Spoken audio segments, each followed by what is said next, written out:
የአሜሪካው ፕሬዚዳንት ዶናልድ ትራምፕ ኢራን ወደ ኒውክሌር ስምምነት የማትመጣ ከሆነ ከሁሉ የባሰው ጥፋት እንደሚገጥማት በጽኑ አስጠንቅቀዋል። በኢራን ድንበር አቅራቢያ ግዙፍ ወታደራዊ ጦር እያሰፈሩ የሚገኙት ትራምፕ ኢራን ወደ ኒውክሌር ስምምነት ለመምጣት ጊዜው ያለቀባት ነው ሲሉ ለቴህራን መሪዎች ማስጠንቀቂያ ልከዋል። ፕሬዚዳንቱ ግዙፍ የሆነ የጦር መርከቦች ስብስብ ወይም አርማዳ በከፍተኛ ኃይል በታላቅ ተነሳሽነትና ግልጽ በሆነ ዓላማ ወደ ኢራን እየገሰገሰ መሆኑን በመግለጽ ኢራን ስምምነቱ እንድታደርግ አለዚያ ከባድ ቅጣት ጠብቃታል የሚል የተለመደ ዛቻን አስተላልፈዋል። ለፕሬዚዳንቱ ዛቻ ምላሽ የሰጡት የኢራኑ የውጭ ጉዳይ ሚኒስትር አባስ አራግቺ በበኩላቸው የአገሪቱ የጦር ኃይሎች ጣታቸው በቃታ ላይ ሆኖ በየብስም ሆነ በባህር ለሚሰነዘር ማንኛውም ትንኮሳ አፋጣኝና ብርቱ ምላሽ ለመስጠት በተጠንቀቅ ላይ መሆናቸውን ተናግሯል። ኢራን የኒውክሌር ፕሮግራሟ ሙሉ በሙሉ ሰላማዊ እንደሆነ ብትገልጽም ትራምፕ ግን ቴህራን የኒውክሌር መሳሪያ ባለቤት እንድትሆን እንደማይፈቅዱ ደጋግሞ ዝተዋል። የፕሬዚዳንቱ የቅርብ ጊዜ ማስጠንቀቂያ የመጣው ቀደም ሲል በኢራን የተቀሰቀሰውንና ታይቶ በማይታወቅ የኃይል እርምጃ የታፈነውን ህዝባዊ አመፅ ለመርዳት ዋሽንግተን ጣልቃ እንደምትገባ ቃል ከገቡ በኋላ ነው ሲል ቢቢሲ ዘግቧል። በኢራን ያለው ተቃውሞ የጀመረው በገንዘብ ዋጋ መቀነስና በኑሮ ውድነት ምክንያት ቢሆኑም በፍጥነት ወደ አስተዳደሩ የሉዓላዊነት ጥያቄ ተሸጋግረው ነበር። ትራምፕ መጀመሪያ ላይ እርዳታ በመንገድ ላይ ነው ቢሉም በኋላ ግን ከ800 በላይ የሚሆኑ የስቅላት ቅጣቶች መቆማቸውን ከታማኝ ምንጮች እንደተረዱ ገልጸው ትኩረታቸውን ወደ ኒውክሌር ጉዳይ አዙረዋል። ፕሬዚዳንት ዶናልድ ትራምፕ በፋርስ ባህረ ሰላጤ ያለውን የአሜሪካ ጦር ግንባታ ተከትሎ ኢራን ስለ ኒውክሌር ፕሮግራሟ አዲስ ስምምነት ለማድረግ ያላት ጊዜ እያለቀ መሆኑን ማስጠንቀቃቸው በዋሽንግተን በኩል ሊፈጸም የታቀደውን ጥቃት አይቀሬ አድርጎታል። ትራምፕ ኢራን ምንም አይነት ኒውክሌር የጦር መሳሪያ እንዳታጠቅ ያላቸውን አቋም ሲያጸኑም ኢራን በፍጥነት ወደ ድርድር ጠረጴዛ መታ ፍትሐዊ ስምምነት እንደምታደርግ ተስፋ አድርጋለሁ፣ የኒውክሌር መሳሪያም አይኖርም በማለት ነው። ትራምፕ በትሩዝ ሶሻል ገጻቸው ላይ ባሰፈሩ ጽሑፍም በባህረ ሰላጤው ያለው ኃይል አሜሪካ የቬንዙዌላኑ መሪ ኒኮላስ ማዱሮን በቁጥጥር ስር ከመዋላ በፊት ወደዚያ ከላከችው ኃይል ይበልጣል ብለዋል። ይህ ኃይል አስፈላጊ ከሆነ ተልእኮውን በፍጥነትና በኃይል ለመፈጸም ዝግጁና ብቁ ነው ሲሉ መዛታቸው ዋሽንግተን የቬንዙዌላውን አስደንጋጭ ክስተት በቴህራን ለመድገም መሰናዳቷን ያመለክታል። ቴህራን በዋሽንግተን ለሚደርስባት የትኛውም ጥቃት እንደ ኮሶ የመረራ አጸፋ እንደምትሰጥ በተደጋጋሚ ስትዝት ባላንጣዋ እስራኤልም አይቀርላትም ብላለች። የአያቶላህ አሊ ኮሚኒ ከፍተኛ አማካሪ ዋሽንግተን ጥቃት ከሰነዘረች ቴህራን በእስራኤል ላይ ታይቶ በማይታወቅ ሁኔታ እንደምትበቀልና ጥቃቱም የቴል አቪቭን እምብርት እንደሚመታ ዝተዋል። የኢራን ብሔራዊ ደህንነት ምክር ቤት ጸሐፊ የሆኑት አሊ ሻምካኒ በኤክስ ገጻቸው በፋርስና በዕብራይስጥ ቋንቋዎች ባስተላለፉት መልእክትም ውስን የሆነ የአሜሪካ ጥቃት የሚባል ነገር የቅዠት ያህል ነው። አሜሪካ የምትወስደው ማንኛውም አይነት ወታደራዊ እርምጃ በማንኛውም ደረጃና ሁኔታ ቢሆን እንደ ጦርነት መጀመሪያ ይቆጠራል።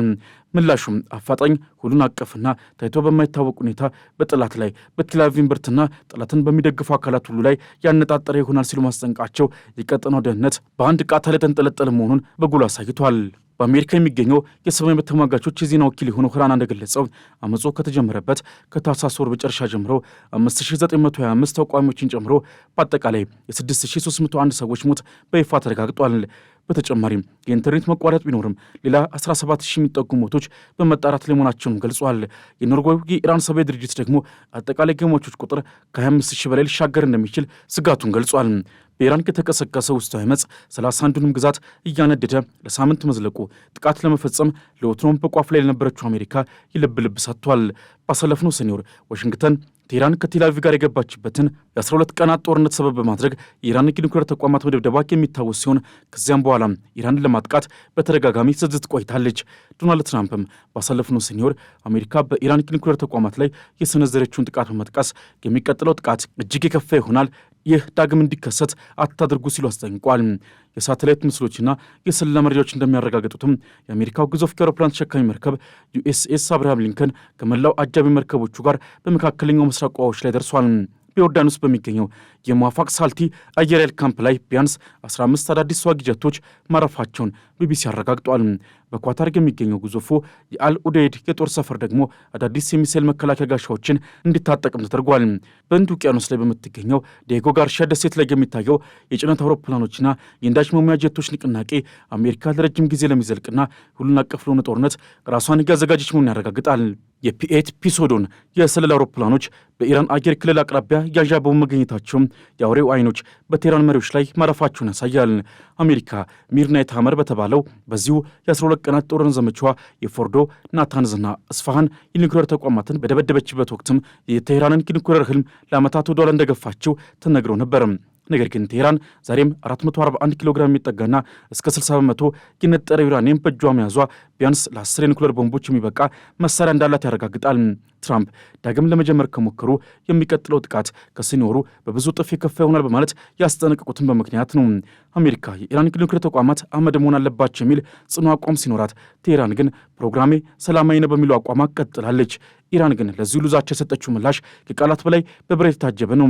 የውጭ ጉዳይ ሚኒስትሩ አባስ አራግቺ ጣታችን በቃታ ላይ ነው በማለት ለዋሽንግተን የመጨረሻው ማስጠንቀቂያ ልኳል። የኢራን ፓርላማ አፈ ጉባኤ መሐመድ ባገር ጋሊባፍ ከሲኤንኤን ጋር ባደረጉት ቆይታ ቴህራን ለድርድር ዝግጁ መሆኗን ቢገልጹም ትራምፕ ግን ፍላጎቱን በሌሎች ላይ ለመጫን ብቻ እንደሚፈልግ ተናግሯል። ትራምፕ ምናልባት ጦርነት ሊጀምር ይችላል፣ ነገር ግን እንዴት እንደሚጠናቀቅ መቆጣጠር አይችልም ሲሉ የሰጡት አስተያየትም ጦርነቱ ቢቀሰቀስ መላውን ዓለም ይዞ ገደል ሊገባ እንደሚችል የሚያሳይ ማስጠንቀቂያ ነው። የኢራን ብሔራዊ ደህንነት ምክር ቤት ጸሐፊ አሊ ሻክማኒ ደግሞ ይበልጥ ደፈር ባለ ቋንቋ ውስን የሆነ ጥቃት የሚባል ነገር የቅዠት ያህል ነው። አሜሪካ ግን የምትወስደው ማንኛውም አይነት እርምጃ እንደ ጦርነት መጀመሪያ ይቆጠራል። ምላሻችንም በቴልአቪቭ እምብርት ላይ የሚያርፍ ታይቶ በማይታወቅ ሁኔታ አሰቃቂ ይሆናል ብለዋል። ኢራን አይሪስ ሻሂድ ባጌር የተባለውን አዲሱንና ድሮኖችን ተሸክሞ የሚንቀሳቀስ መርከቧን በባህር ዳርቻዎቿ ላይ በማሰለፍ ለአሜሪካ የማትበገር መሆኗን ለዓለም እያሳየች ነው። በሌላ በኩል ደግሞ የውጭ ጉዳይ ሚኒስትሩ አባስ አራግቺ ለትራምፕ በሰጡት ምላሽ ኢራን ከማስፈራራትና ከዛቻ በጸዳ መልኩ ለሰላማዊ ቴክኖሎጂ መብቷ እውቅና የሚሰጥና የኒውክሌር መሳሪያ እንደማይኖር ዋስትና የሚሰጥ የኒውክሌር ስምምነትን ሁሌም ትቀበላለች ብለዋል። እንዲያሉ መሳሪያዎች በእኛ የደህንነት ስሌት ውስጥ ቦታ የላቸውም፣ ለማግኘትም ፈልገን አናውቅም ሲሉ ገልጸዋል። አባስ አራግቺ በዎል ስትሪት ጆርናል ላይ ባሰፈሩት ጽሑፍም ኢራን ለእውነተኛና ፍትሐዊ ድርድር ሁሌም ዝግጁ መሆኗን በመግለጽም የዲፕሎማሲ ጭላንጭል ለመፍጠር ሞክረዋል። የአሜሪካ የውጭ ጉዳይ ሚኒስትሩ ማርኮ ሩቢዮ በበኩላቸው የኢራን አገዛዝ ከመቼውም ጊዜ በላይ ደክሟል፣ ኢኮኖሚውም ፈርሷል ብለዋል።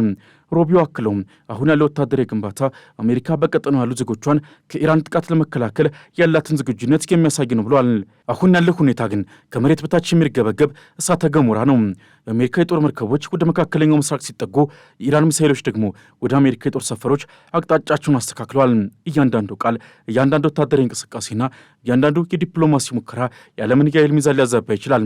የፐርሺያ አንበሳና የአሜሪካው ንስር ፊት ለፊት ተፋጠዋል። በቀጣይ የሚጠበቁት ቀናት የሰው ልጅ ታሪክን አቅጣጫ የሚቀይሩ ወሳኝ ክስተቶችን ይዘው ሊመጡ ይችላሉ። ሰላም ይመጣ ይሆን ወይንስ የጦርነት ነበልባል? ይህ ጥያቄ ዛሬም በመላው ዓለም አየር ላይ እያንዣበበ ይገኛል። ዲፕሎማሲ በቃላትና በብረት መካከል ያለ ቀጭን ክር ሆኗል። ዶናልድ ትራምፕ አርማዳቸውን ሲልኩ፣ ቴህራን ደግሞ ቃቷን ስትስብ፣ በመካከላቸው ያለው የሰላም ዕድል በሴኮንዶች ልዩነት ሊጠፋ ይችላል። ይሁን እንጂ ሁለቱም ወገኖች መነጋገር እንፈልጋለን ማለታቸው ምናልባትም ከጥፋት ይልቅ ግንባታን፣ ከሞት ይልቅ ሕይወትን የሚመርጡበት ብልሃት ይኖራቸው ይሆናል። የታሪክ መዝገብ ነገ የሚመዘገበው ዛሬ በሚደረጉት ውሳኔዎች ላይ ተመስርቶ ነው። ዛሬ በቴህራን ሰማይ ላይ የሚታየው ጭስ ነገ ወደ መላው ዓለም ሊሰራጭ ይችላል። ትራምፕ ጊዜው ያለቀ ነው ሲሉ ለኢራን አገዛዝ ብቻ ሳይሆን ለመላው ዓለም የዲፕሎማሲ ሂደት የመጨረሻዋን የሞት ማስጠንቀቂያ እየሰጡ ነው።